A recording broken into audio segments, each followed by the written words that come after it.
Hello and welcome to Under the Spotlight. I'm your host, James Shillingford, and in tonight's show, I will be introducing you to some of the rising stars found in the creative city of Exeter.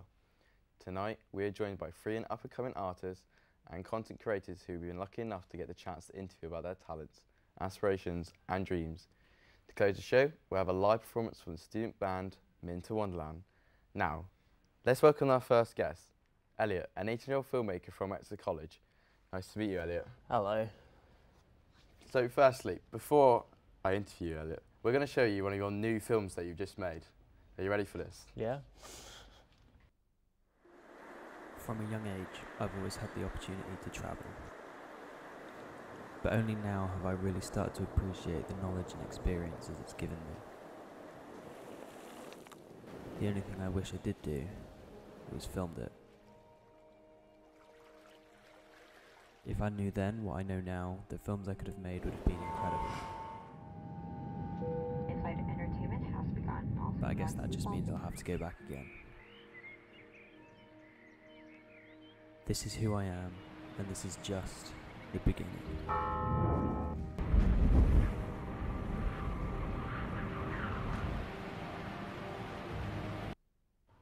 So Elliot, I really enjoyed that because obviously I'm a filmmaker myself. I love travel films, so go on.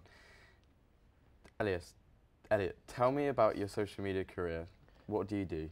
Basically, I make short travel films and occasionally cinematic vlogs, but I've very much moved away from that kind of area of things now due to certain content creators on YouTube. But I started off basically just some preppy kid in his bedroom with a camera that then went through an emo phase and just tried making relatable videos, and that just didn't work. And I looked up to a lot of creators like Casey Neistat, Sam Calder, and I've luckily enough had the opportunity just to travel from a young age. My parents have always kind of pushed that, so I thought I'll branch out into making travel films, and that is now what I do. Yeah, well, obviously you're very fortunate there to travel. So how do you get started on Instagram? Basically, like I said, I used to be on YouTube, and I am still very much on YouTube, but I kind of focus all my time on Instagram because content creators like Jake Paul and Logan Paul have ruined it for everyone. I feel on YouTube there's a lot of clickbait as well. Yeah, like if you have to clickbait something to get views now. It's very rare that genuine creativity even trends on YouTube. So I feel that putting my stuff on Instagram, they push quite a few unique creators, photographers, videographers, artists, like anything they feel that is new, they will try and push, and I feel that there's more support in the creative kind of aspect compared to YouTube. So who would you say your biggest inspiration is from the travel film community? Probably, can it be more than one? Well, it's travel film. I would say Sam Calder. Sam's great, you know. Yeah. Everyone knows Sam Calder. Sam Calder, Rory Kramer. Go on, Como. just pick one. It'd have to be Sam Calder, just because he is like the top of the game. Yeah. He kind of made his style the generic style now. So he's very much influenced my work. Yeah, so is there a proud moment of yours from your own filmmaking career that you are like proud of? When I was in New York, I got recognised by someone in the street, and that hit home quite a bit because I had no idea who anyone was there, yet some kid walking in the street knew who I was, and I was like, wow. It got home. And then I was also on BBC World News about my films as well. I don't know why, like they just said it was about my films, but I'll take it as a compliment. That must have been very. It was speechless. It was weird because I'm just a kid with a camera. That's how I look at myself. Yeah. But apparently people see my films, and just the fact that I've managed to work with brands that've got millions of likes on Facebook and they've got such a big following behind them. I didn't think that would happen, to be honest. So how do you make videos and upload them to Instagram or YouTube? Basically, I just take my camera anywhere and everywhere. It's always in my bag or in my hand or even just on my shoulder, and I just film as much as I can. So I've got that camera there, my Canon camera, which is strictly for photos, and then this one here for videos, and they're always with me. And I just constantly just take photos, videos non-stop, and just So your advice is edit to and always put it have out. your camera in your hand. Yeah. Yeah. So, and you use editing softwares and stuff like that? Yeah. Yeah. At the end of the day, a camera's a tool and not a jewel. If you keep it all closed up in your bag, nice and safe, you're not going to get the shots that could start a career for you. Yeah, You never know. you're not going to improve, you know, you Yeah. need to keep creating. Got to take risks.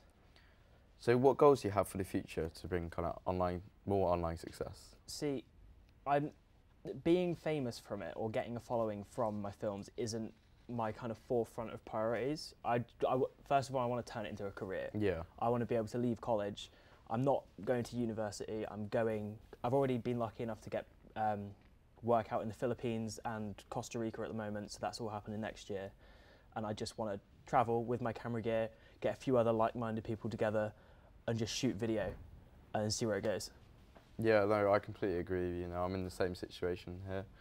So yes, it's some good advice. So what kind of audience do you think your accounts bring in, and what kind of people do you hope that will like follow you?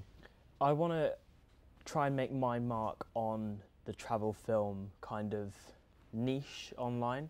So like I said about Sam Calder, he's changed the style of travel films for everyone. Yeah. So like a lot of the people that do travel films know who he is. If I can have like a small impact on the community, then that's me happy. If I can bring something to the table that someone else hasn't, then that's me happy. So what do you think you'll bring to the YouTube and Instagram community as well? I've got no idea yet, but I guess everything happens for a reason. I'll find out sooner or later. Just gotta sit tight and work. Finally, do you have any advice for people that want to start as a videographer? Obviously, I know you're a kind of filmmaker, Yeah. travel filmmaker, but you also do freelance in videography and photography in your own time. So Yeah.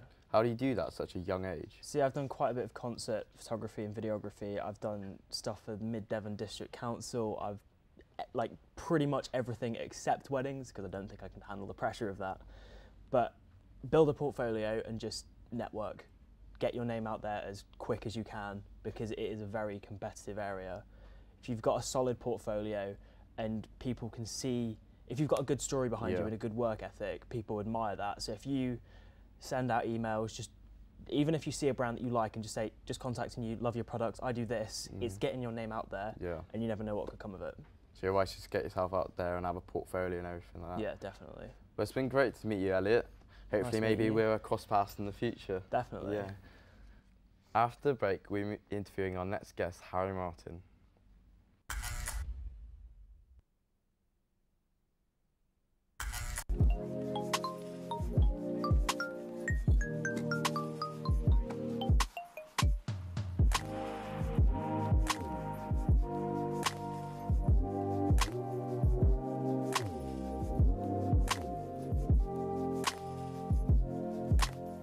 The Glock cocker, hoe hopper, showstopper. Watch your mouth, bro. Stay G'd up, bro.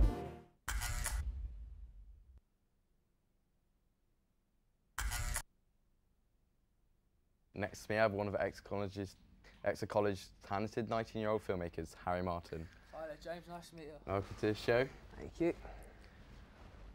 So, let us know when and how did you first get into filmmaking? Well, I didn't really have like the stereotypical background of a media student. Well, I was like 5 or 6, and I got inspired, you know, by family or films or whatever. I was just kind of, I was 15. I didn't really have a hobby. Yeah. I just kind of left all my sports, and I had nothing else to do. So then I kind of started watching films. I started getting really interested in it, and it kind of just blossomed from there, really. Yeah. Do you have any favourite films that you've made? I did make a film called Crazed about 1.5 years ago. Actually, I think it might have been a year ago. But yeah, no, it was like a mystery thriller about a college student, and she'd been kidnapped, and it gets pretty dark. Yeah, that was mainly inspired by Sir David Fincher and his type of. So you films, kind of yeah. like making kind of dark kind of films? Yeah. I mean, I think it's. I don't know. I just think it's. I think it's interesting. Yeah. I kind of like. I don't know. I kind of like to see where people can go. Like, you know, it tells you a lot about the human psyche, stuff like that. Yeah. So I like all that stuff. Yeah. Luckily for us, we have a clip with us today of Crazed. Let's take a look.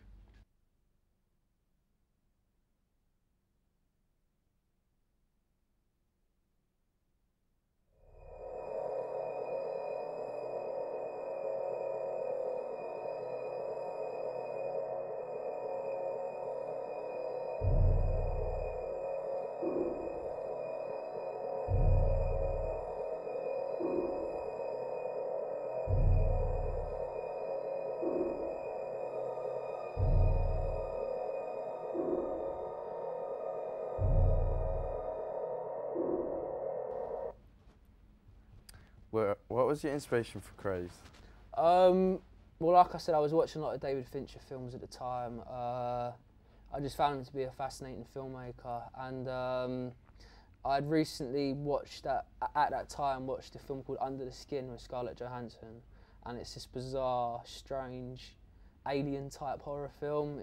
It's mental, but yeah, no, the soundtrack, you know, because at the time I didn't really have any idea about copyright and stuff, so I used the music, and then it got taken down. But I mean, like, yeah, it was those types of films at the time. Yeah, I just wanted to experiment, really. Is there any directors that you think have influenced your work? I'd say like David Lynch and David Fincher. I have a thing for Davids. My dad name's David as well. Maybe it's some sort of complex. I don't know. But yeah, no, both Davids. A bit of Tarantino. He's a bit too stylized for me, but I like it a bit more subtle. But yeah, no, it's just mainly them two really. I kind of wanted to blend them together. Yeah. Kind of make it feel like a dream. So is there any directors that you want to work with in the future? If they're willing to do my idea, yeah, because I'm pretty selfish. I'm pretty like my idea, Wait. Or you can, yeah. It's your work, you want to get it out there. Yeah, exactly. But I mean, like, if I had the chance to work with David Lynch, I don't know, he's a weirdo. I don't know. I'd like to work with him, yeah, sure. David But you Lynch. make dark films as well, Harry. So Yeah, but he's strange. He's strange. He done a film about giant rabbits. So. I've never watched that one. It's just a short 45-minute film about these giant rabbits in costumes, and then they knock on the door, and then it's like their dialogue's so it's strange. It's a trip. Sounds very strange. Yeah. What is your biggest hurdle when it comes to making films? Getting everything in place, the actors, the set, the timing, and then, you know, it's just little things like that, because, you know, you could set all that up and then your camera dies or something. Yeah. Or then you ain't got a spare battery, or your tripod leg broke, so. Or your It's just SD card's things- full. Yeah, Yeah. exactly, yeah. So it's always little things like that that I always have to prepare for. Some good advice there. Yeah. We all hear so often about the lack of original stories in the world, Yeah. that we've all seen it before. How do you stay fresh in the face of an idea like that? I don't know, you kind of have to put your own stuff into it, because a lot of first-time filmmakers always try to, you know, they see a director or two they like, and they try to use, I should copy them exact. Yeah. You know, it's kind of like a film is an interpretation of what you feel, what you're like, so I feel like you have to put more of yourself into it, and then originality will come from that. Yeah. So yeah, I wouldn't take, you know, I wouldn't like try and remake a director's style. You kind of have to like, you know, you kind of have to go for a bit of an experience, experiment, try something new. Yeah. Before you go, do you have any advice for up-and-coming filmmakers that want to get into the filmmaking industry? I would just say experiment. I would say try new stuff. Yeah. Don't be conventional. If it doesn't work, it doesn't work. You've learnt a lesson, you know. Yeah, so I say experiment. Yeah. And just be yourself, really, because, you know, I mean, like, what's the point of trying to be someone else? You got to be yourself, Yeah. I think, so, yeah. Like, adding to what you say, like, you know, don't be afraid to create bad kind of films. Exactly, because you can always learn. It's Yeah, not like exactly. it's not like you're gonna make a bad film and then you'll be like, oh, well, that's me finished. No. Yeah, You'll exactly. keep on. So everything's a stepping stone, really. As long as you go in the right direction and keep creating, then you're gonna be successful if you want it. enough, Exactly. You know. Yeah, Well, cool. Thank you, Harry. It's been an absolute Thanks a lot, pleasure. James, nice to meet you. Thank you. Next up, we'll be meeting with the last guest of tonight's show, Mint, the lead singer from student band Minter Wonderland.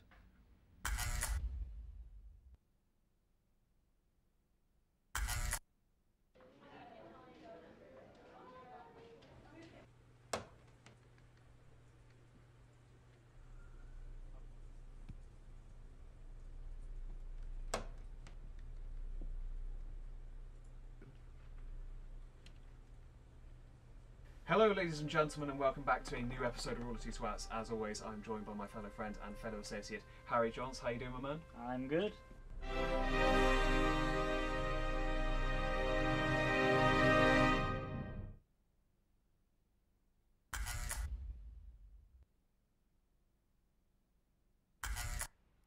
Hi, Mint. Thanks for joining us on the show tonight. Hi.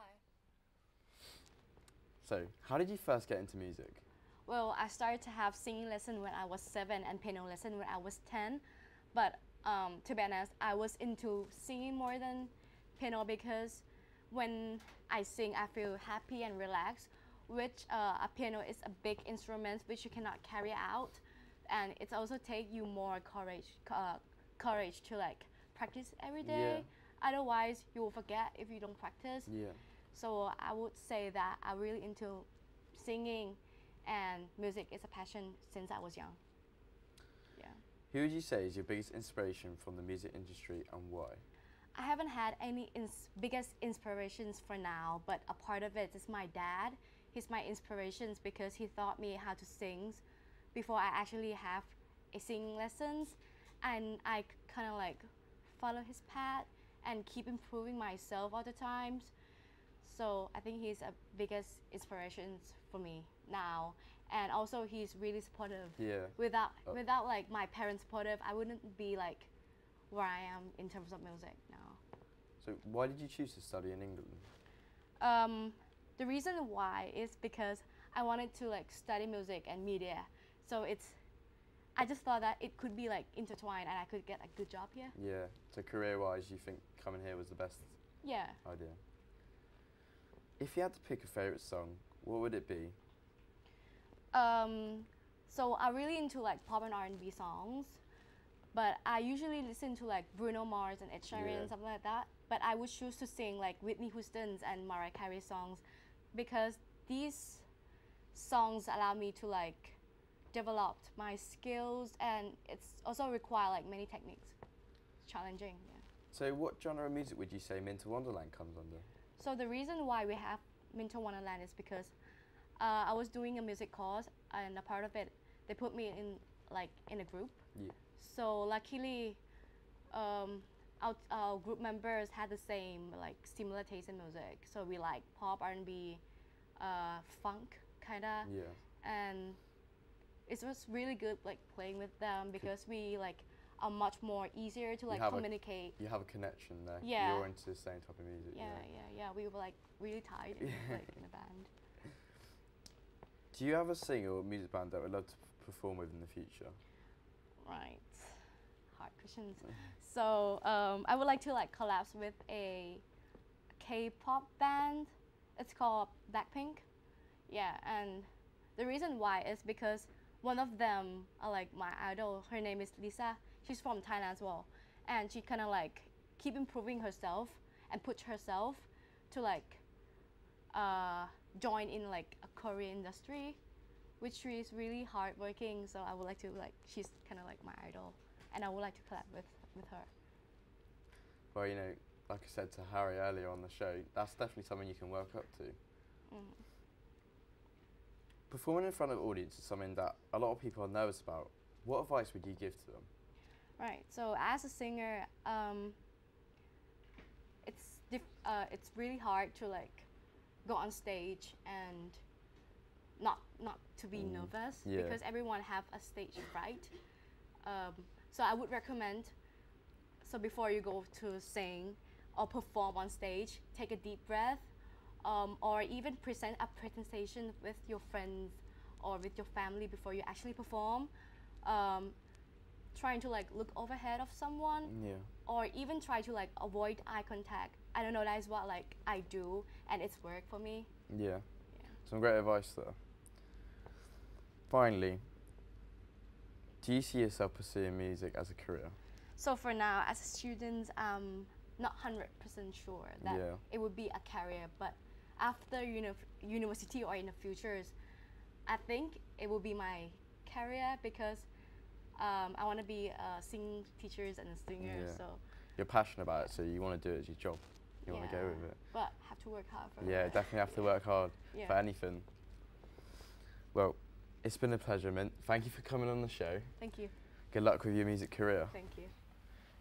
To end the Tonight show, we'll have Minter Wonderland will be performing a cover of the song Golden by Jill Scott while they're setting up. I'd like to thank you all for joining us tonight on Under the Spotlight. See you next week.